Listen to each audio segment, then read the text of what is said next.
Parliament మీద ఒక పొగ బాంబును వేసినందుకు కారణం ఏంటని ప్రశ్నిస్తున్నందుకు 148 మంది పార్లమెంట్ సభ్యులను రద్దు చేయటం అనేది పార్లమెంటరీ చరిత్రలోనే ఎప్పుడు ఇంతవరకు జరగలేదు. అంటే ప్రశ్న అనే దాన్ని అంగీకరించడానికి వీళ్ళు సిద్ధంగా లేరు. అంతకుముందు రాహుల్ గాంధీ గారిని ఆయన పార్లమెంట్ పదవి నుంచే పార్లమెంట్ సభ్యునిగానే వీళ్ళు తొలగించారు. అదే పద్ధతిలో మొన్న పశ్చిమ బెంగాల్ నుంచి తృణమూల్ కాంగ్రెస్ అభ్యర్థిని పార్లమెంట్ సభ్యురాలు ఇటువంటి ప్రశ్న వేస్తే ఎటువంటి ముందు షోకాజు లాంటివి కూడా లేకుండా నిర్ద్వందంగా ఆమెను తొలగించారు. ఇలా చూస్తూ ఉంటే ఈ దేశంలో ప్రజాస్వామ్యం అనేది కనుమరుగైపోయింది. ప్రజాస్వామ్య ముసుగులో నియంతృత్వం, నిరంకుశత్వం అనేది తాండవం చేస్తున్నాయి, పాలన చేస్తూ ఉన్నాయి. ఇవాళ అమిత్ షా అలాగే నరేంద్ర మోడీ ఈ జోడీ హిట్లరు, ముస్సోలినీని తలపిస్తూ ఉన్నారు. వాళ్ళిద్దరికి నకలుగా వీళ్ళిద్దరూ, వాళ్ళేం వేరు దేశాలైనా ఇద్దరు భావజాలం ఒకటే.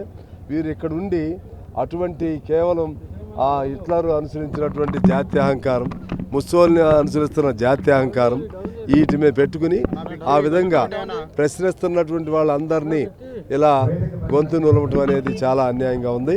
ఇది ప్రజలు ఎప్పుడు పాపం పండాలి, ఇంకా 100 తప్పులు శిశుపాలుకి లెక్క వచ్చినట్టుగా ప్రజలు మీ తప్పులన్నీ కూడా చూస్తున్నారు. ఖచ్చితంగా మీకు తగిన గుణపాఠం చెప్తారు. ఇవాళ అడిగే రీజన్ ఏంటి, వాళ్ళు అసలు అందులో బాంబులు వేసిన వాళ్ళు ఎవరు, అది తెలుసుకునే హక్కు ఈ దేశ ప్రజలకు ఉంది. దేశానికి సంబంధించినటువంటి అది దేవాలయం లాంటిది పార్లమెంటు. దేశ భవిష్యత్తు, భద్రత, శ్రేయస్సు, దేశ ప్రజల అభివృద్ధి మొత్తం సర్వం రంగరించి పోసినటువంటి సంస్థ అది.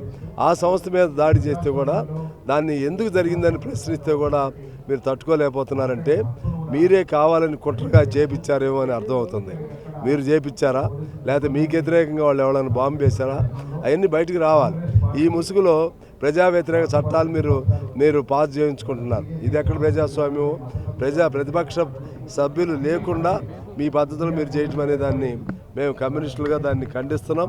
దేశవ్యాప్తంగా ఇవాళ ఇటువంటి నియంతృత్వ, నిరంకుశ, అరాచక పరిపాలనకు వ్యతిరేకంగా, హిట్లర్ లాంటి ఫాసిస్టు పరిపాలనకు వ్యతిరేకంగా మా గొంతు వినిపిస్తూనే ఉంటాం.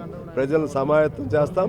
ఇవాళ రేపు అనేది కాదు, ఏనాటికైనా సరే మిమ్మల్ని ఈ భారతదేశ పాలక వర్గం నుంచి తొలగించి మీరు చేసిన తప్పులన్నింటినీ వాళ్ళని రేపు రానున్నటువంటి రోజుల్లో తప్పులకి ప్రతిఫలంగా మిమ్మల్ని జైలులో పెట్టే రోజు కూడా వస్తుందని చెప్పి మోడీకి, అమిత్ షాకి నేను హెచ్చరిస్తా ఉన్నాను. బీజేపీ వాళ్ళకి పాస్ ఇచ్చిందే బీజేపీ ఎంపీ. ముందు ఆ బీజేపీ ఎంపీని తొలగించాలి. ఎందుకు పాస్ ఇచ్చాడు? ఎస్ఎఫ్ఐ బ్యాక్గ్రౌండ్ వాళ్ళు ఎందుకు ఇస్తారు? వాళ్ళు ఇచ్చింది తప్పు. అసలు ఎవరెవరినో బయట వాళ్ళని ప్రశ్న తయారు చేసినటువంటి టీఎంసీ పార్లమెంట్ సభ్యులను సస్పెండ్ చేసిన వాళ్ళు డైరెక్ట్ నువ్వు పాస్ ఇచ్చినటువంటి బీజేపీ ఎంపీని ఆడబెట్టుకుని నువ్వు ఎస్ఎఫ్ఐ, ఏఎస్ఎఫ్లు ఈ లెక్కలందుకు ఇవన్నీ పనికి మాలిన ఆర్గ్యుమెంట్స్.